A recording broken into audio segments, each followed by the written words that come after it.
Hello everyone, I'm the Commanding Officer of Naval Support Activity Bahrain, Captain Greg Smith, and I want to welcome you to the 78th Commemoration of the Battle of Midway, delivered virtually for the first time ever here on base. Like NSA Bahrain, the entire U.S. Navy pauses each year to remember the amazing honor, courage, and commitment, the ingenuity, initiative, and toughness of those who contributed to the victory at that remote atoll in the Pacific Ocean, halfway between San Diego and Tokyo. Regarded by many historians as the turning point of World War II in the Pacific theater, the Battle of Midway was far from a foregone conclusion, and it required heroic contributions from sailors of all ranks, from E1 to O10, by intelligence specialists and cryptologists, logisticians and corpsmen, by submariners and surface warriors, and by aviators from all platforms, fighters and bombers, and of course, maritime patrol and reconnaissance aircraft. Since the day I arrived at Naval Support Activity Bahrain, I have seen reflections of this heritage, these values and attributes every single day. I see it in the efforts of our diverse team of sailors, Marines, and civilians, plus Bahrain-grade employees from a dozen different countries and coalition partners from 28 nations, all dedicated to delivering superior results, far above and beyond what we are resourced to deliver. We too are performing missions where the stakes are high and failure is not an option, where integrity, initiative, and toughness are required to get the job done. So thank you for joining me as we pay respect and draw inspiration from the legacy of the Battle of Midway. I want to thank Lieutenant Commander Eric Grauender, a prime example of an individual going above and beyond his duties as a Chief Staff Officer, to volunteer as our base historian and put together this 78th commemoration of the Battle of Midway. I also want to thank the captain and crew of the USS Devastator for participating in this virtual ceremony. Thanks too to the great team at AFN Bahrain and the NSA Bahrain Public Affairs Office. Now I've been given the opportunity to help set the stage for the great battle and for follow-on presentations by Rear Admiral DeWalt and Lieutenant Commander Grauender. If you haven't already, this would be a great time to hit pause, grab some popcorn, and enjoy this presentation about a key element of our naval heritage.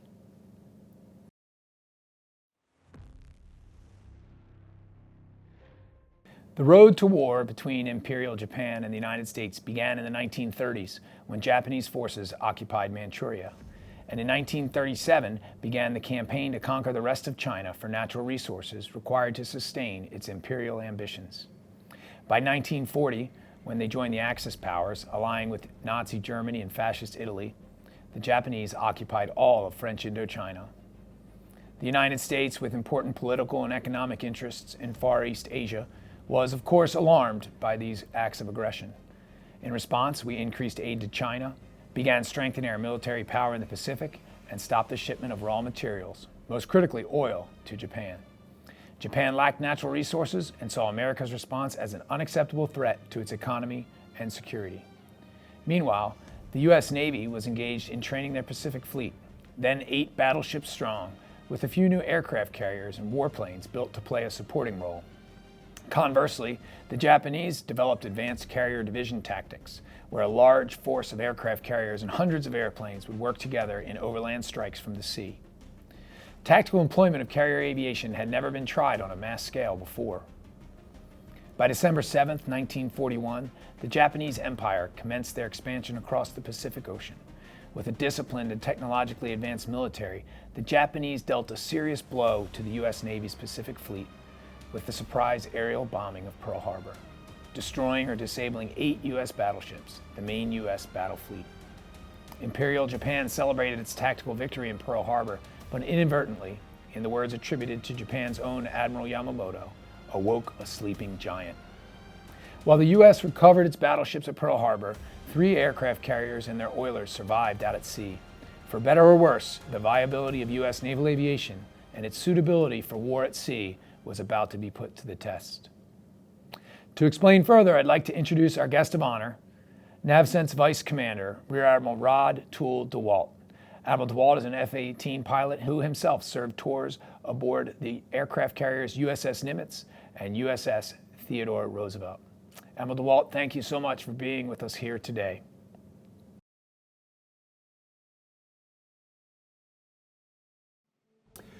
As you just heard, I'm Rear Admiral Rod Toole DeWalt, and I just want to talk to you about the significance of the aircraft carrier. And what Captain Smith just explained is, of course, is that the Navy's entire carrier air force was unharmed in the attack.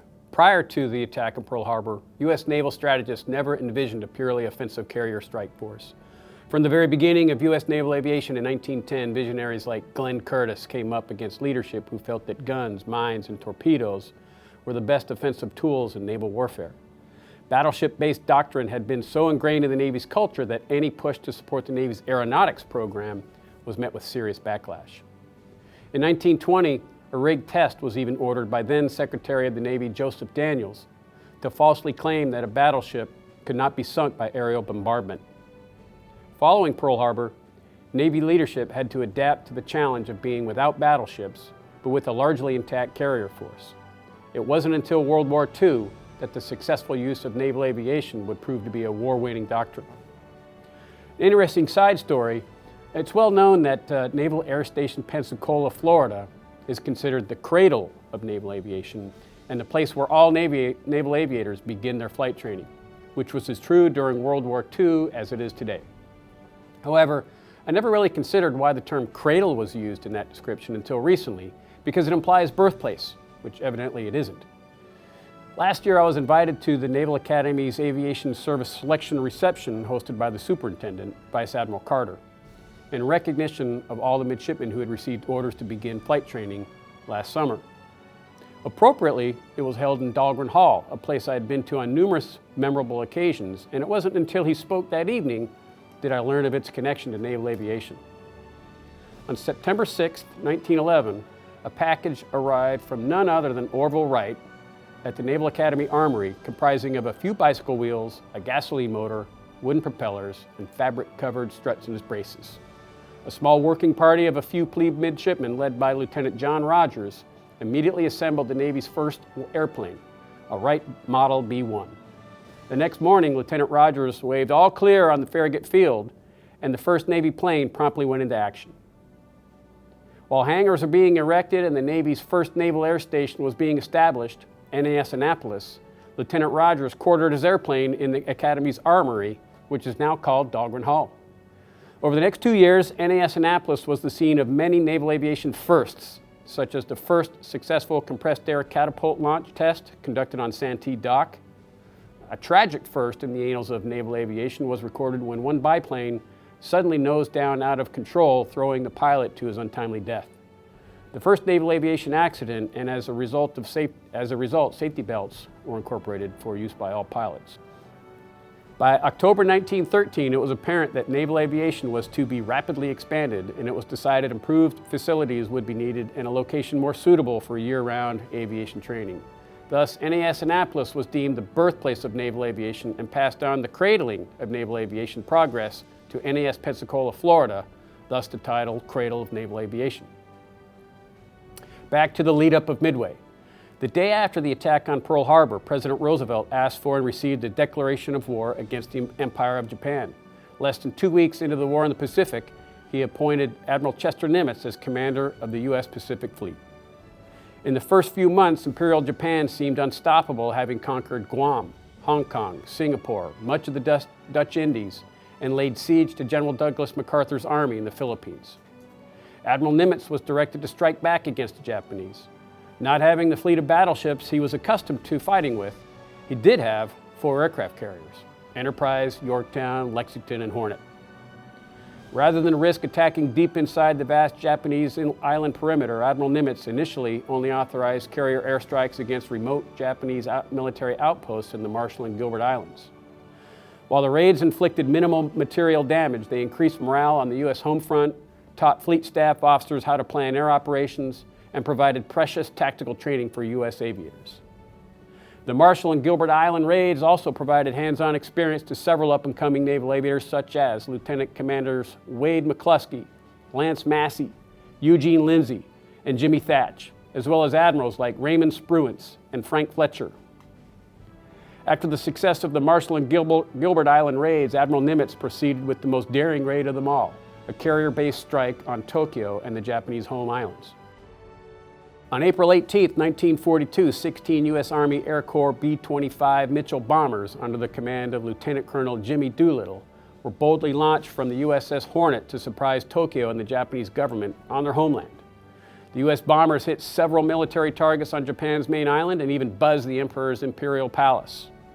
Known as the Doolittle Raid, it ultimately proved the U.S. Navy was still a viable threat and capable of sailing close enough to strike Japan's home islands. The Doolittle Raid pressured Japanese Admiral Isoroku Yamamoto to plan an offensive to lure the American aircraft carriers into battle, in the hopes of destroying the main U.S. Pacific Fleet and forcing the U.S. government to surrender. However, before this could happen, the world would witness the very first aircraft carrier duel in naval history at the Battle of the Coral Sea. Here, the battle was prosecuted entirely with carrier-based aircraft, and the American and Japanese fleets never saw each other directly. Prior to the battle, Admiral Nimitz directed Lexington and Yorktown under Admiral Fletcher to intercept the Japanese naval forces sailing towards Papua New Guinea. The two carrier fleets came within 70 miles of each other, and both sides engaged in airstrikes over the next 2 days. The U.S. sank one Japanese aircraft carrier, heavily damaged a second, and destroyed the air wing of a third. In turn, the Japanese sank Lexington and heavily damaged Yorktown. While it was a tactical victory for the Japanese in terms of total ships sunk, the U.S. claimed it a strategic victory since it was the first time a Japanese advance had been checked, and two of their carrier fleets returned to Japan for repairs and were not available during the Battle of Midway a month later. U.S. naval air power survived engaging three Japanese carrier fleets, gaining vital experience and confidence in the process, and demonstrated the ultimate lethality of carrier aviation to Admiral Nimitz. I think one of the most remarkable stories leading up to the Battle of Midway is the story of the USS Yorktown and its miraculous repairs after the damage she suffered during the Battle of the Coral Sea.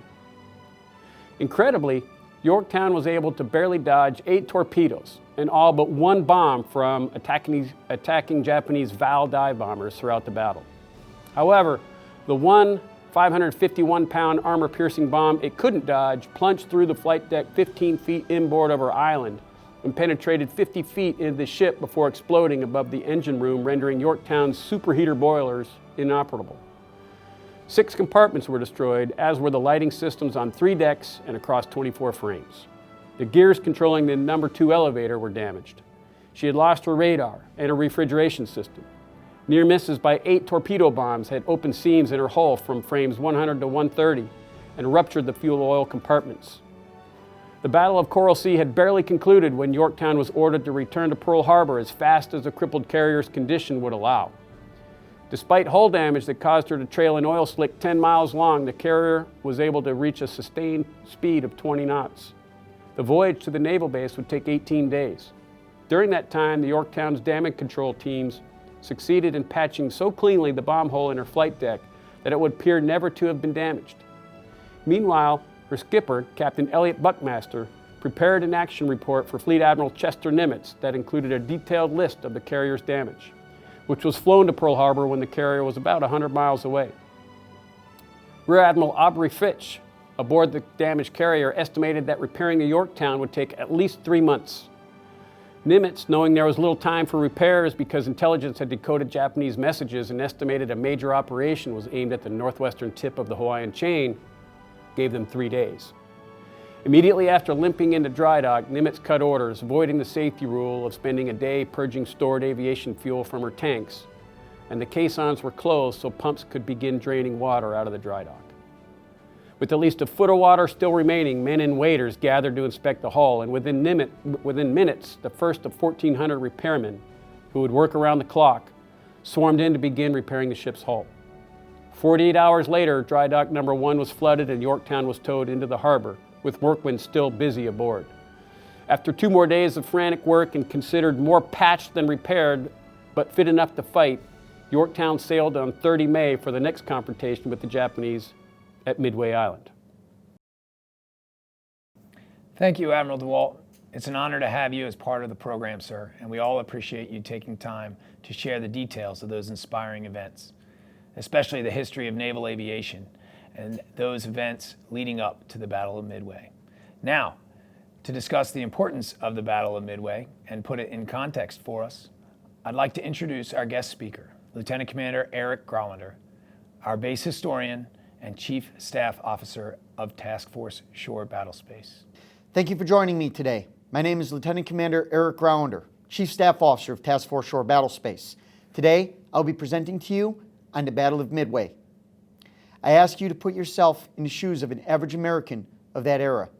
It is June 4th, 1942. Think about where you were this past December.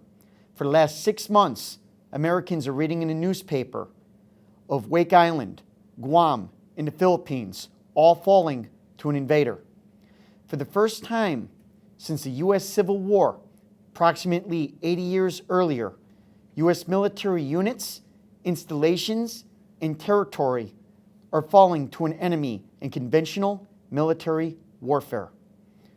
In the news, there are only two bright spots: the April 1942 daring Doolittle raid and the May 1942 defensive stop by the U.S. Navy at the Battle of the Coral Sea. Slight glimmers of hope. The United States is desperate for a major military victory over Imperial Japan if they are going to continue to wage war in both the Pacific and European theaters of World War II.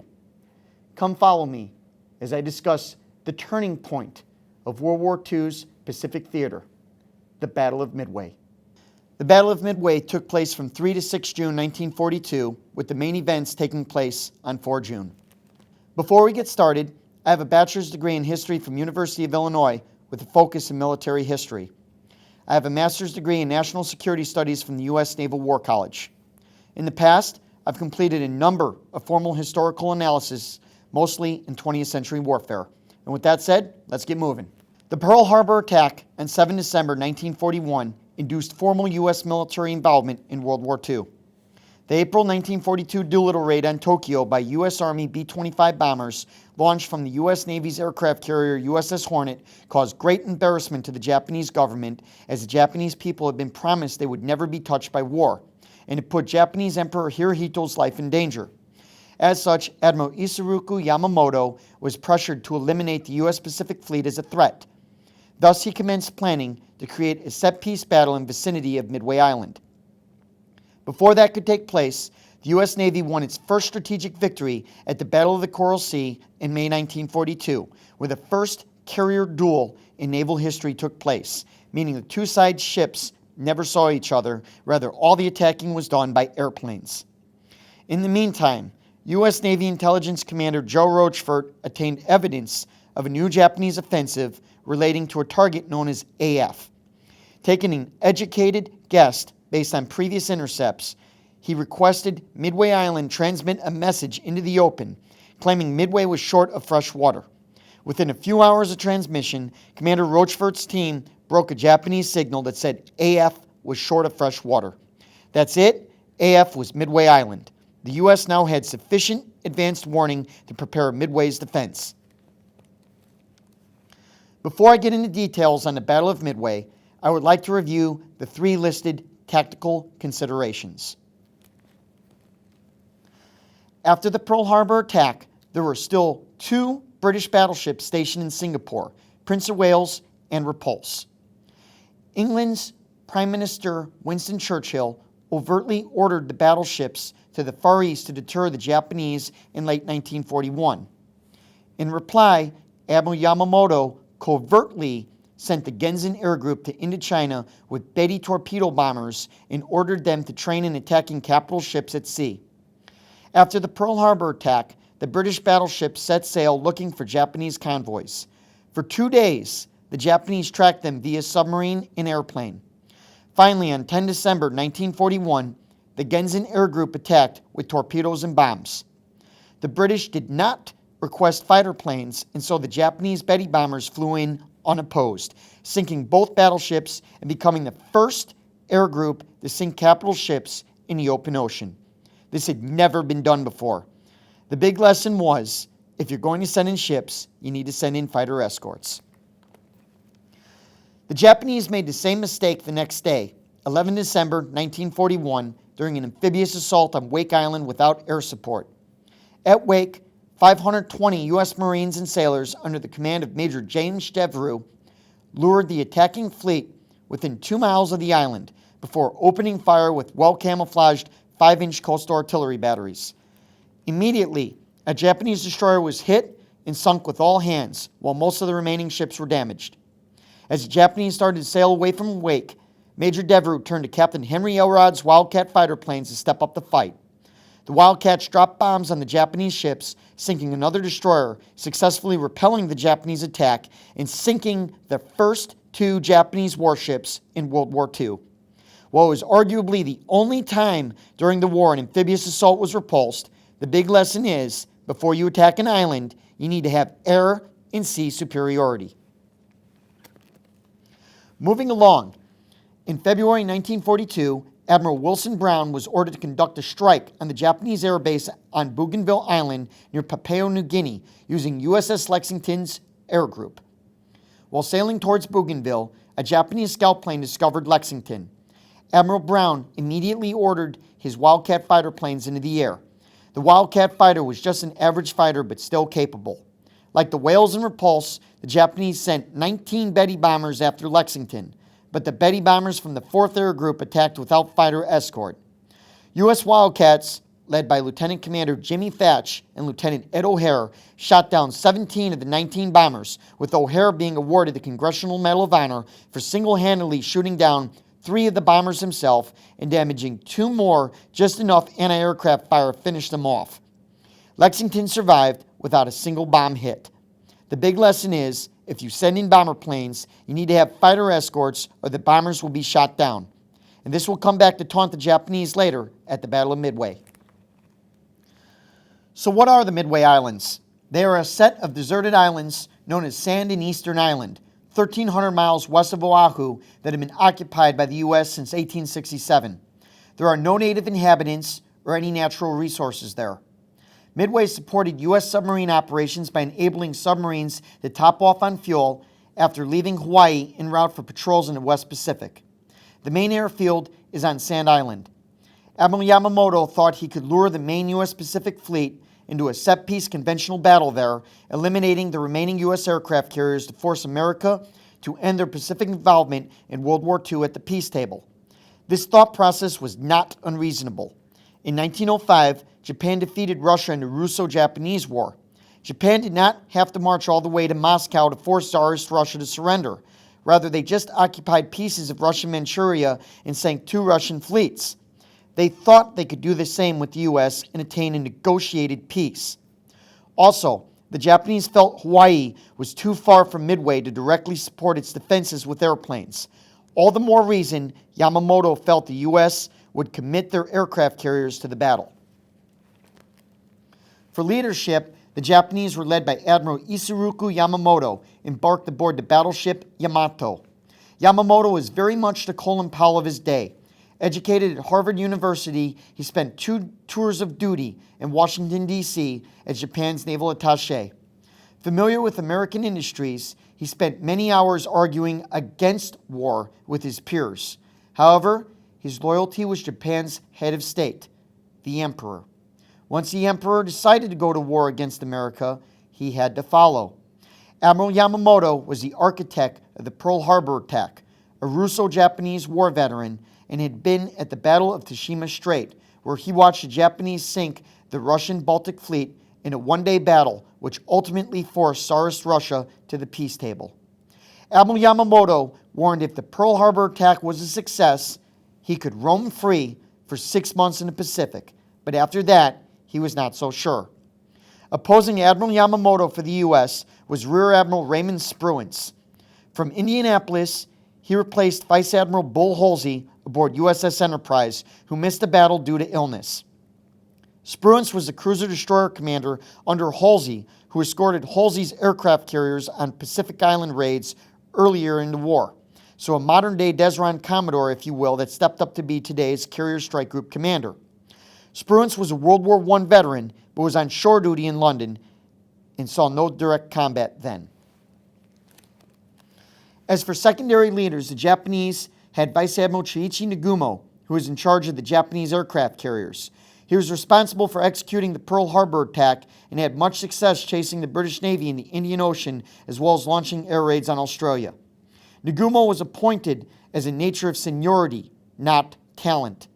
Controversial amongst the men he served with, some say Nagumo was indecisive, while others say he was more by the book, as well as a father figure to younger sailors. Of note, Nagumo knew he could not take casualties against the U.S. and was against suicide-style attacks.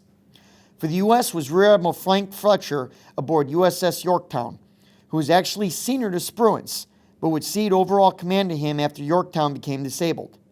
Fletcher was from Marshalltown, Iowa, another Midwestern sailor, and had earned the Navy Cross in World War I as a destroyer captain escorting troop convoys across the Atlantic. He was also the senior officer at the Battle of the Coral Sea and would quickly put lessons learned in carrier warfare to the test. Japan's battle plan was very complex. Starting in the north, the Japanese sent an amphibious invasion force with 2 aircraft carriers to attack the 2 Kiska Islands in Alaska.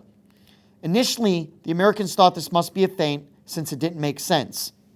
In actuality, relations between the Japanese Army and Navy were so bad, a deal had to be made. In order for Japan's army to commit troops for the invasion of Midway, the Japanese Navy needed to give their army ships to invade the Alaskan islands. That was now 2 less aircraft carriers they could bring to the fight at Midway. However, the Japanese army feared long-range U.S. bombers would attack Japan from Alaska and wanted those islands occupied.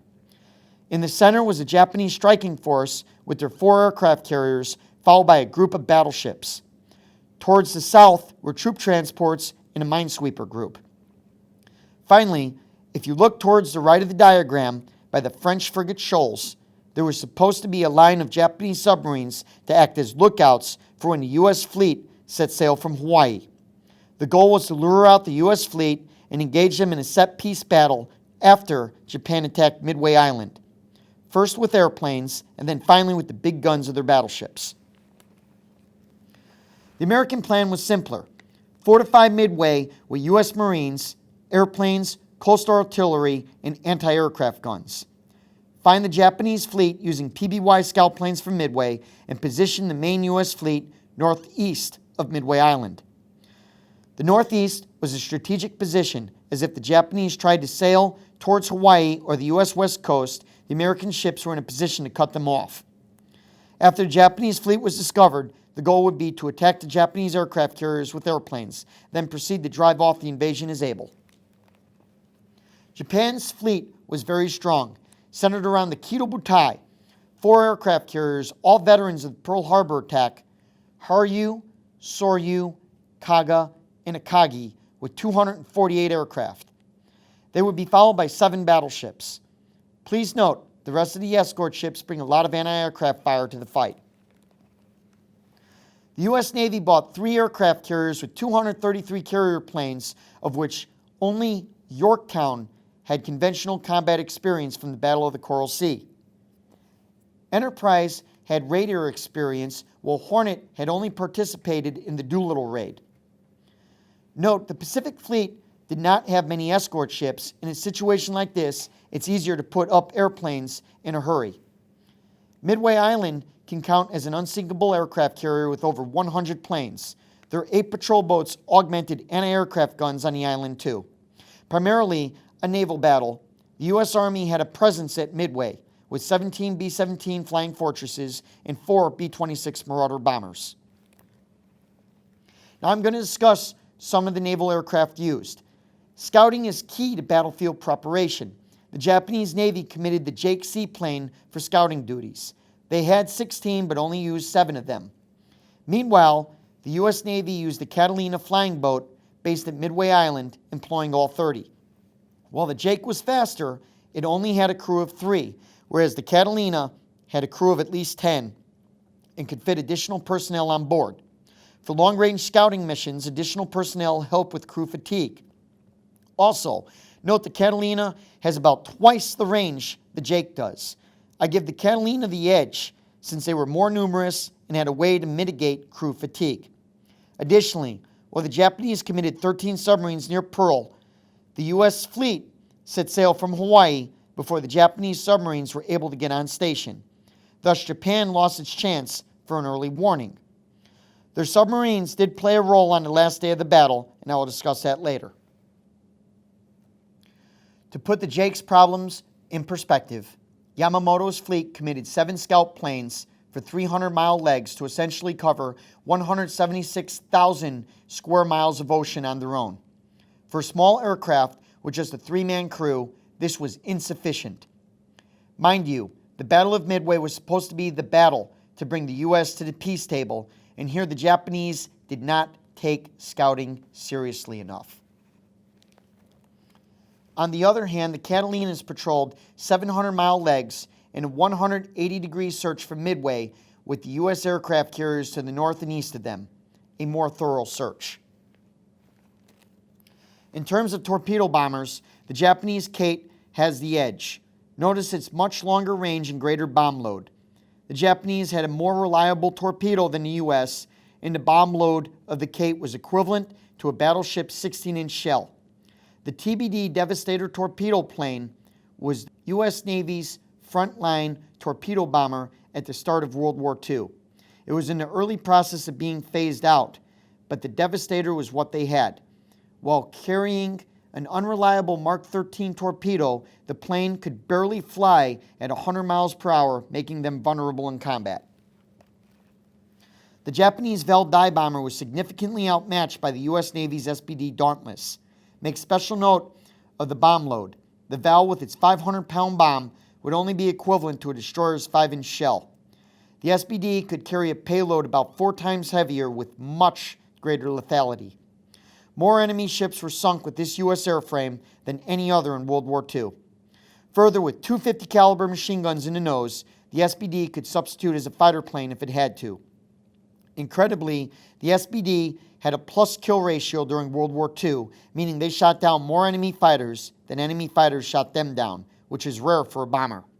The SPD had 3 air-to-air victories at the Battle of the Coral Sea and would earn another at Midway itself. Edge goes to the U.S. and dive bombers. For fighter planes, the Japanese Navy entered the battle with the Pacific Theater's premier fighter plane, the A6M Mitsubishi Zero, to oppose the U.S. Navy's F-4F Wildcat. The Zero was faster, had a longer range, and was more agile. The Wildcat was almost twice the weight of the Zero, but had self-sealing fuel tanks, which is a collapsible bag of fuel, meaning if the fuel tank gets hit, it does not necessarily explode. As well as heavy armor, meaning you would have to put more bullets into a Wildcat than a Wildcat does to a Zero. Also, if you look at the weapons, the Zero had 2 20-millimeter cannons, but only 60 rounds. Once those 60 rounds were expended, they were down to 7.7-millimeter machine guns, or rifle-sized bullets. In comparison, the Wildcat had 4 or 6 50-caliber machine guns on board. In a one-on-one fight, I'd give the edge to the Japanese Zero. However, the U.S. military trains its members to fight as a unit, and this is no exception. Lieutenant Commander Jimmy Thatch and Lieutenant Ed O'Hare had already created a fighter tactic called the Thatch Weave to take on Japan's superior fighter, based on a tag team concept using the bait and hook. Once a Zero got on the tail of a Wildcat, the bait, the Wildcat would cross twice with his wingman, the hook. By the second time they crossed, the hook would have a clear line of fire on the Zero, thus bringing its 50 caliber machine guns to great effect. The Thatch Weave would first be used at the Battle of Midway, and I'll talk more about that later. On 4 June, the morning's PBY Catalina scout sighted an inbound Japanese airstrike and radioed many planes heading Midway. Shortly thereafter, they sighted the Japanese fleet, and Midway was able to launch their bomber and fighter planes before the Japanese airstrike arrived. Marine Major Floyd Parks led a squadron of mostly obsolete Brewster Buffalo fighters against 108 Japanese strike aircraft under Lieutenant Joichi Tominaga. While the Japanese fought through the Marine fighter planes, the garrison's anti-aircraft guns at Midway put up one heck of a fight. Tominaga radioed back to Nagumo a second strike was needed as the airstrip was still operable. Additionally, many of his planes took anti-aircraft hits, and although just 2 of the Marine fighter planes remained airworthy after the fight, the Japanese had no way of knowing they had just defeated the Marine Corps Fighter Squadron. Major Parks was posthumously awarded the Navy Cross for his heroic stand in the air. Tominaga's request threw a wrench in Nagumo's plan, which only called for 1 airstrike on Midway, saving the rest of his planes to attack the U.S. fleet when sighted per Admiral Yamamoto's direction. Only minutes after Nagumo received Tominaga's report, the first of Midway's bombers struck the Imperial Japanese fleet. First up were 4 Army B-26 Marauders with 6 Navy Avenger torpedo bombers, but scored no hits. Of note, one of the B-26 Marauders nearly crashed into the bridge of Nagumo's flagship, Akagi. Nagumo then ordered the reserve aircraft to have their torpedoes removed at 0715 and bombs replaced for a second strike against Midway. Nagumo felt Midway was still a threat based on Tominaga's report and the Midway bomber attacks. In doing so, he allowed emotions to dictate decisions, violated instruction, and took a huge risk. About 40 minutes later, U.S. Marine Dauntless and older Vindicator dive bombers attacked the Japanese fleet using a low-altitude bombing technique. Unfortunately, it did not work and no hits were scored. Then the U.S. Army tried again from 25,000 feet using B-17 bombers, but it's hard to hit a moving target from almost 5 miles up in the air. No hits were scored. About 30 minutes after Nagumo's rearm order, when his planes were halfway through the rearming process, one of the Jake Scout planes reported U.S. ships northeast of Midway Island. This leads into Nagumo's dilemma. Nagumo was expecting the Midway strike planes to return soon and needed his flight decks clear for landings. Simultaneously, he's dodging U.S. airstrikes and forced to put up more fighter planes to defend his ships. Nagumo finds he does not have enough aircraft carriers to do everything: maintain fighter patrols, recover the returning Midway strike, launch a second Midway strike, and strike against U.S. ships. The Coral Sea's loss of 3 aircraft carriers and 2 other carriers sent to Alaska are now taunting Nagumo. Any additional strikes would require fighter escort, which he didn't have at the moment from dodging U.S. bombers. Nagumo knew about Bougainville's bombers being shot down and also knew he could not take casualties against the Americans. Based on the intel of U.S. ships, Nagumo countermanded his earlier order at 0800 to remove the bombs and replace with torpedoes on the reserve aircraft to strike the U.S. ships. After he recovered the Midway strike and when he had sufficient fighter planes to escort his bombers. By 0820, the Jake Scout confirmed the U.S. carrier's presence. During a brief respite from U.S. air attacks, Nagumo was able to land Tominaga's airplanes by 0910. After which, he decided to turn northeast, sailing closer to the U.S. fleet. This was a poor decision since Nagumo's aircraft had a much longer range than the Americans. By doing so, he gave up a standoff range and sailed within the American carrier aircraft threat envelope, and mind you, his ships had bombs, torpedoes, and fueled aircraft laying everywhere, floating powder kegs at sea. In the rush to get American planes in the air after Midway's scouts found the Japanese fleet that morning, Admiral Spruance made the decision to launch carrier squadrons separately against the Japanese rather than a mass coordinated attack. In effect, he violated an instruction and assumed the big risk himself. First to arrive was Hornet's Devastator Torpedo Squadron, VT-8, under Lieutenant Commander John Waldron. His squadron had never seen combat before. Knowing they were heavily outnumbered and on their own against the 50+0 fighters and anti-aircraft guns, they went in anyways. All 15 planes were shot down with just one survivor, Ensign George Gay, who treaded water for the rest of the battle, hiding under a seat cushion. He has an important role I'll discuss later. Next was Enterprise's VT-6 under Lieutenant Commander Eugene Lindsay, despite being injured from a recent accident where he could not even put a flight glove over his swollen hand. He chose to fly anyway, as he was the only torpedo commander with combat experience prior to Midway. Sadly, Lindsay was killed in action, as was most of his squadron. The final Devastator Squadron was Yorktown's VT-3 under Lieutenant Commander Lem Macy. Macy had been the executive officer for Lindsay and had just taken over in command. With him was Lieutenant Commander Jimmy Thatch and 6 Wildcat fighters from VF-3. Fletcher had tried to send a more coordinated attack. Thatch executed his Thatch Weave to great effect. Outnumbered 4-1, his team racked up a kill ratio of 4-1 in their favor. After the battle, a tactical memo would go out to the U.S. Navy, U.S. Marine Corps, and U.S. Army Air Force detailing the Thatch Weave, and it would remain a valid fighter tactic into the Vietnam War. The Thatch Weave was effective enough that 11 of the 12 Devastator torpedo bombers from VT-3 got by the first wave of Zeros. In desperation, the Japanese brought all the remaining fighter strength down on Macy's Devastators to stop them. Stop them they did, though, as Macy and most of his squadron were killed in action. To be clear, this is an example of a torpedo bomber attack called the Hammer and Anvil. Unfortunately, none of the torpedo squadrons were able to execute it due to their losses. Over the last 3 hours, the Japanese Zeros and anti-aircraft guns shot down over 50% of the attacking American aircraft, didn't take one hit on their ships, and lost just 11 fighter planes of their own. But stopping the American air attacks from Midway, and especially the last squadron of Devastators, the Japanese allowed a serious tactical error. All of the fighter planes were now at wave-top level, leaving no umbrella against enemy dive bombers. At 10:22, as the last survivors of Yorktown's torpedo squadron ran away, Lieutenant Commander Wade McCluskey from Enterprise and Lieutenant Commander Max Leslie from Yorktown arrived overhead at the same time from opposite directions with 48 SPDs. Both men had been classmates at the Naval Academy, class 1926. Known as a simultaneous time-on-target attack today, McCluskey came from the south with 2 squadrons of Enterprise dive bombers to target Kaga, while Leslie came from the north with 1 squadron from Yorktown to target Soryu. In the heat of battle, Lieutenant Richard Best correctly broke off with 2 dive bombers and independently attacked Akagi successfully.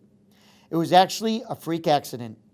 Leslie had left Yorktown after McCluskey left Enterprise, but McCluskey and his bombers were flying like fast fighter planes and randomly came across a Japanese destroyer that inadvertently showed them where the Japanese carriers were. They attacked simultaneously without truly knowing they'd do so.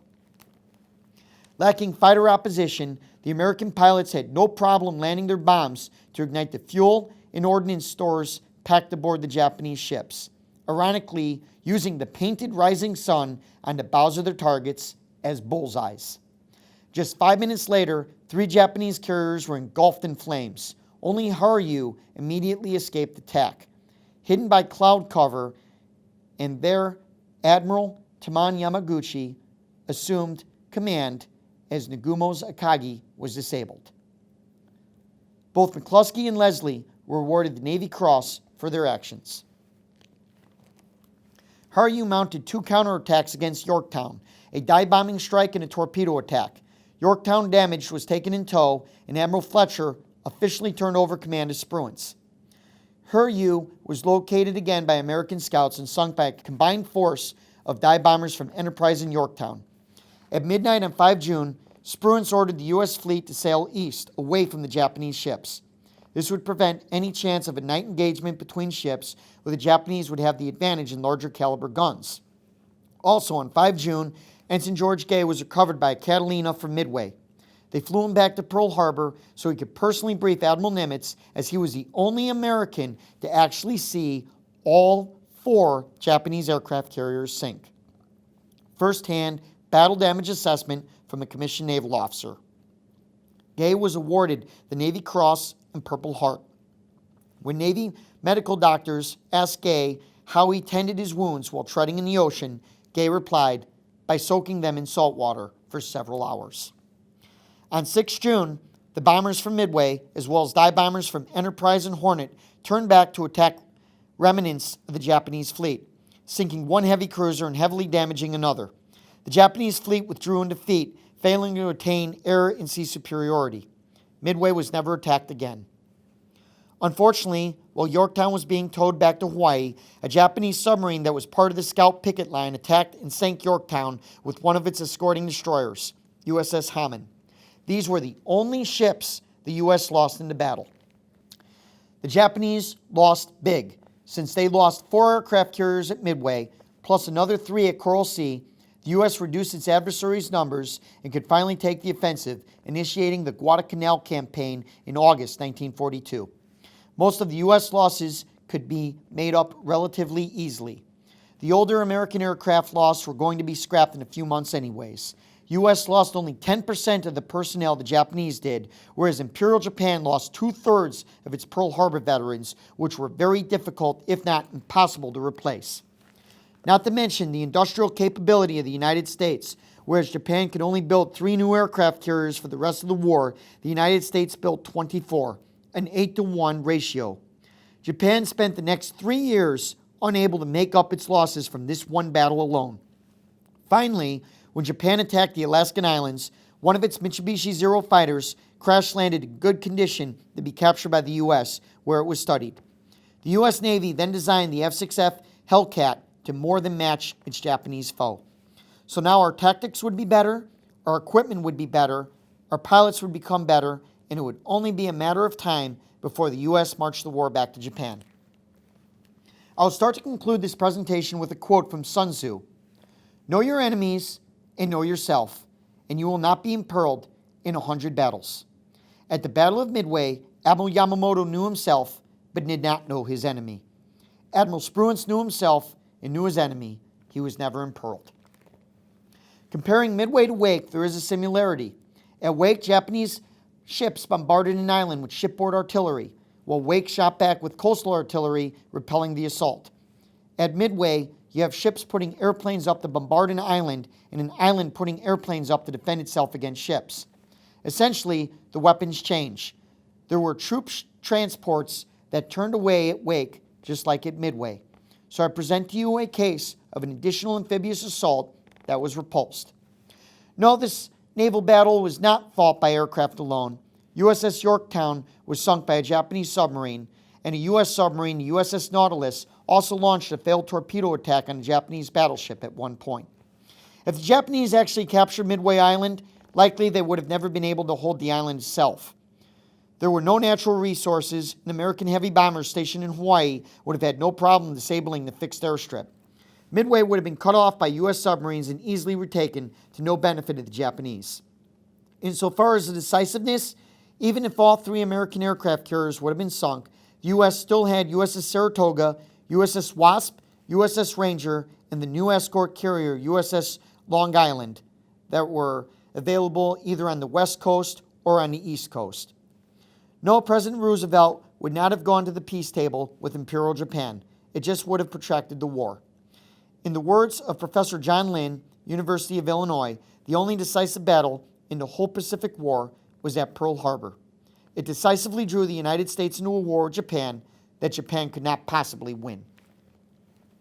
The Battle of Midway is heavily studied in joint professional military education at the U.S. Naval War College. In particular, it focuses on the benefits of working with other service branches. Mind you, the poor relations between the Japanese Army and Navy caused their Navy to send 2 aircraft carriers to Alaska where they could have made the difference at Midway. The concept of risk is explored. There are times a naval officer needs to take a risk. Nagumo's risk in violating an instruction to rearm his aircraft ended with him losing 4 aircraft carriers. Spruance took a risk in sending aircraft squadrons out independently and wound up sinking 4 aircraft carriers. A recognized maritime picture is how you are able to identify where ships are in a mission of today's composite warfare. Japan had difficulty with this, while the U.S. did it rather well with their Catalina scouts. Additionally, the battle was really fought by small unit commands. Waldron, McCluskey, Thatch, and other squadrons were all led by 04 commands, today's junior officers. The battle proves junior officers and enlisted sailors can turn the tide of a war just like senior officers can. Finally, at present time, the U.S. Navy needs warfare tactics instructors. The Thatch Weave, simultaneous time on target, and hammer and anvil attacks are all examples of what warfare tactics instructors teach today. So how do we remember the Battle of Midway? With war comes remembrance. Herman Wouk wrote a long scene in his book and television series, War and Remembrance, on the Battle of Midway. USS Midway was an aircraft carrier that served in the U.S. Navy for almost 50 years and is now a museum ship in San Diego. 2 Hollywood films have been made about the battle, and Midway International Airport was renamed as such in 1949. And at this time, I would like to transition to a special ceremony to commemorate the Devastator torpedo bombers with sailors from USS Devastator.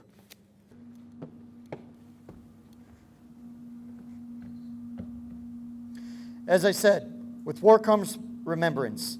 While Wade McCluskey and Max Leslie's SPD dive bombers took home the glory of destroying 4 Japanese aircraft carriers at the Battle of Midway, their success would not have been possible without the selfless sacrifice of nearly 3 full TBD Devastator torpedo squadrons. VT-8 was the first carrier-based squadron to engage the Japanese during the battle.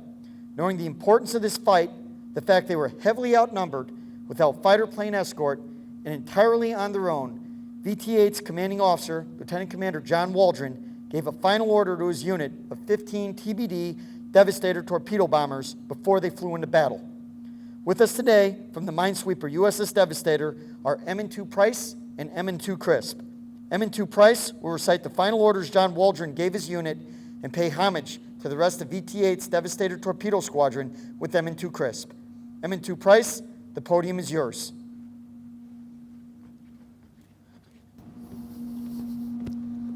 Thank you, sir.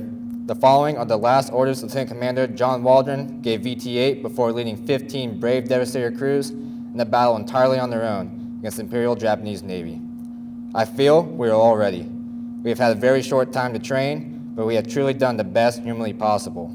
I actually believe that under these conditions, we're the best in the world. My greatest hope is that we encounter a favorable tactical situation, but if we don't, and the worst comes to worst, I want each of us to do his utmost to destroy our enemies. There's only one plane left to make a final run in. I want that man to go in and get a hit. May God be with us all. Good luck, happy landings, and give him hell. M2 Chris will now ring the bell one time to commemorate each of the 15 brave Devastator crews from VT-8 who were all shot down at the Battle of Midway. As I read off each crewman's name, pilot and radioman, tail gunner together. Lieutenant Commander John Waldron and Chief Petty Officer Horace Dobbs. Ensign Henry Kenyon and Petty Officer Second Class Darwin Clark. Lieutenant Raymond Moore and Petty Officer Second Class Tom Petrie. Ensign William Evans and Petty Officer Third Class Ross Bibb. Lieutenant Junior Grade Jeff Woodson and Petty Officer Second Class Otway Creasy Jr. Ensign William Creamer and Petty Officer Second Class Francis Polston. Lieutenant Charles Owens Jr. and Petty Officer First Class Emilio Maffei. Ensign Olvert Moore and Petty Officer Second Class William Sawhill. Lieutenant Junior Grade George Campbell and Petty Officer Second Class Ronald Fisher. Ensign Porter Gray and Petty Officer Third Class Max Calkin. Ensign Grant Teets and Petty Officer Second Class Hollis Martin. Ensign Harold Ellison and Petty Officer Second Class Aswell Piku. Ensign William Abercrombie and Petty Officer Third Class George Field. Aviation Pilot First Class Robert Miles and Petty Officer Second Class Bernard Phelps. Ensign George Gay and Petty Officer Second Class Robert Huntington. Sir, I return the podium to you.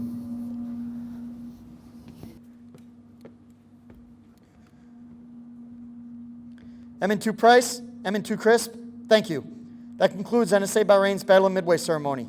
Thank you for watching.